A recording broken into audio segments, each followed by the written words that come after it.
எல்லாருக்கும் வணக்கங்க. இப்போ ஒரு நியூஸ் வந்திருக்கு. அது என்னங்கிறத பார்க்கலாம் வாங்க, வீடியோக்குள்ளே போகலாம்.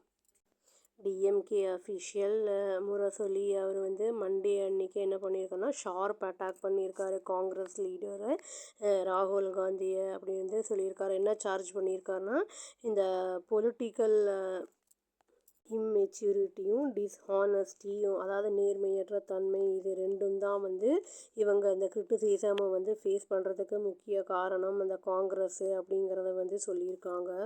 இந்தியா பிளாக் மீட்டிங் நியூ டெல்லியில் அந்த இது நடந்ததில்லை, அதில் டிஎம்கே கலந்துக்கல. இதில் வந்து நிறைய கிரிட்டிசிசமை வந்து ஃபேஸ் பண்ணாங்க காங்கிரஸே அப்படிங்கிறத வந்து சொல்லியிருக்காங்க.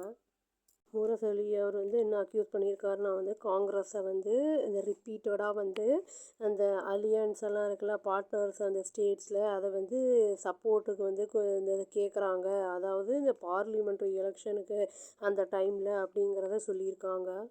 ஸ்டேட் எலெக்ஷன்ஸ் எல்லாம் வந்து நடந்து முடிஞ்ச பிறகுமே வந்து காங்கிரஸ் வந்து என்ன பண்ணியிருக்காங்கன்னா, அதாவது எல்லா விதத்துலையுமே பாசிபிளாக ப்ரிவெண்ட் பண்ணியிருக்காங்க. ஃபெலோ இந்தியா பிளாக் பார்ட்னர்ஸ் அது வந்து கம்மிங்க்கு அந்த இது பவருக்கு வர்றதுலேருந்து ப்ரிவெண்ட் பண்ணுறதை வந்து பண்ணியிருக்காங்க அப்படின்னு வந்து சொல்லியிருக்காங்க.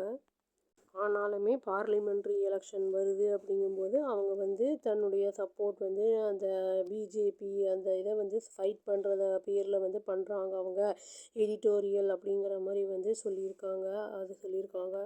காங்கிரஸ் லீடர்ஷிப்பை வந்து கொஸ்டின் பண்ணுற மாதிரி வந்து ஒருத்தர் கேட்டிருக்காரு. அதாவது டிஎம்கேவுடைய அந்த ஒரு பேச்சாளர் வந்து கேட்டிருக்காரு, காங்கிரஸுக்கு வந்து அஷேம்டா இல்லையா அப்படிங்கிற மாதிரி. ஃபஸ்ட்டு வந்து இந்த வீக்கெண்ட் அந்த அலையன்ஸ் அந்த பார்ட்னர்ஸை வந்து சப்போர்ட் வந்து அவங்கக்கிட்டேயே போய் கேட்குறது அப்படிங்கிறத வந்து கொஸ்டின் ரைஸ் பண்ணியிருக்காரு அவர்.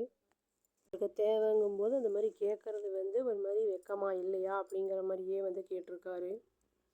டிஎம்கே அந்த இது வந்து 2026 தமிழ்நாடு அசம்பிளி எலெக்ஷன் டைமில் வந்து முரசொலி அவர் அலிஜிட் பண்ணியிருக்காரு. என்ன சொல்லியிருக்காருன்னா, காங்கிரஸ் வந்து துரோகம் பண்ணிட்டாங்க டிஎம்கேக்கு, அதாவது சடனாக அவங்களுடைய அந்த அலையன்ஸை விட்டுட்டு டிவிகேக்கு வந்திருக்காங்கல்ல, அதை பற்றி வந்து சொல்லியிருக்காங்க. ராகுல் காந்தி அவர் என்ன பண்ணியிருக்காருன்னா, ரிலீஸ் பண்ணியிருக்காரு அந்த ஒரு ஸ்பீச் ஒன்று அவரோட ரிலீஸ் பண்ணியிருக்காரு. அப்படியே June 8 இந்தியா பிளாக் மீட்டிங்கில் அப்படிங்கிறத வந்து சொல்லியிருக்காங்க. அதில் வந்து அவர் ஸ்ட்ரெஸ் பண்ணியிருக்காரு, அதாவது அப்போசிஷன் அந்த யூனிட்டி பற்றி வந்து ஸ்ட்ரெஸ் பண்ணி பேசியிருக்காரு அப்படிங்கிறது சொல்லப்படுது. முரசொலி அதை பொறுத்தளவுக்கு அவங்க என்ன சொல்கிறாங்க அப்படின்னா, வந்து ராகுல் காந்தி அவர் வந்து ப்ரொஜெக்ட் பண்ண முயற்சி பண்ணுறாரு அவரை, ஏதாவது யூனிஃபையிங் ஃபோர்ஸாக அப்படிங்கிறத வந்து சொல்லியிருக்காங்க. இந்த பார்ட்டி வந்து காங்கிரஸ் அலைன் பண்ணி இந்த தமிழ்நாடு ரெஃப்யூஸ் பண்ணியிருக்கு இந்த ஜாயின் இந்தியா பிளாக்ல அப்படிங்கிறதையும் சொல்லியிருக்காங்க. டிஎம்கே ஆர்கன் என்ன சொல்லியிருக்காங்க அப்படின்னா, வந்து several leaders of India bloc, அதாவது including Samajwadi party chief Akhilesh Yadav அப்படிங்கிறவர், ஆர்ஜேடி லீடர் தேஜஸ்வி யாதவ் அப்படிங்கிறவர், ஜம்மு அண்ட் காஷ்மீரோட சிஎம் உமர் அப்துல்லா, அப்புறம் பிசிகே லீடர்ஸு, இவங்கெல்லாம் வந்து எக்ஸ்ப்ரெஸ் பண்ணியிருக்காங்க அவங்களுடைய அதிருப்தியை அப்படின்னு வந்து சொல்லியிருக்காங்க. அந்த காங்கிரஸ் ஹேண்டில் பண்ணுறது அந்த ஆலிஸை அப்படிங்கிற அதில் வந்து பெரிய அதிருப்தி இருக்குது அப்படிங்கிறத வந்து சொல்லியிருக்காங்க. ராகுல் காந்தி வந்து அப்பரண்ட்டாக இந்த மாதிரி ஆன்டிசிபேட் பண்ண அந்த இதை வந்து கிரிட்டிசிசம்ஸை எதிர்பார்க்கலை அப்படிங்கிறத வந்து சொல்லியிருக்காங்க. வேறு அலியன்ஸோட போனதுனால பெரிய கிரிட்டிசிசம்க்கு உள்ளாயிருக்கு அப்படிங்கிறது ஒரு பேச்சு பொருளாக ஆயிருக்கு. இப்போது இது வந்து இந்த காங்கிரஸுடைய டிஸ்ஹானஸ்டி அண்ட் இம்மெச்சூரிட்டினால இந்த கிரிட்டிசிசமை வந்து இந்த காங்கிரஸ் கட்சி அதை ஏற்றுக்கிட்டு தான் ஆகணும் ஆலிஸ்லேருந்து வர்றதை அப்படிங்கிறத வந்து சொல்லியிருக்காங்க. முரசொலி அது வந்து என்ன சொல்லியிருக்காங்கன்னா, வந்து இம்மீடியட்டாக வந்து வெதர் அவங்க வந்து அக்செப்ட் பண்ணுறாங்களா இந்த ஸ்டேஜில் அப்படிங்கிறத வந்து தெரியணும் அப்படிங்கிறத வந்து சொல்லியிருக்காரு.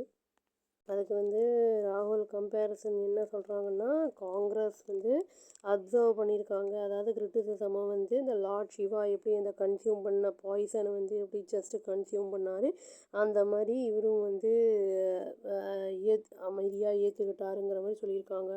பாய்சனை வந்து ஒரு உலகத்தை காப்பாற்றுறதுக்காக கன்சியூம் பண்ணார் அப்படிங்கிறதையும் வந்து அங்கே சொல்லியிருக்காங்க. லார்ட் சிவாவை பற்றி சொல்லும்போது, இந்த பாய்சன் அந்த இதை வந்து சர்னிங் பண்ணதுக்கு காரணம் யார், அப்புறம் வந்து வித்தின் அந்த இந்தியா பிளாக் அப்படிங்கிற மாதிரி வந்து எடிட்டோரியல் அந்த இதில் வந்து கேட்டிருக்காங்க. இவ்வளோ நிகழ்வுகள் நடந்திருக்கு. இந்தியா பிளாக் அதுலேருந்து வெளியில் இவங்க எக்ஸிட் ஆன உடனே டிஎம்கே இப்போ திரும்பி அவங்க ஏதாவது பண்ண போகிறாங்களா என்னன்னு தெரியல. சிதம்பரம் அவருக்கு தெரியாது அப்படின்னு சொன்னார். இது ஃபைனல் டிசிஷனாக அவங்களோடது டிஎம்கேவோடதுன்னு தெரியாது அப்படின்னு சொன்னார். இப்போ இனிமே தான் தெரிய வரும் என்ன ஏதுங்கிறது. அவ்வளோதாங்க. Thank you. Please do like, share and subscribe our channel and click the all option and press the bell icon. Thank you.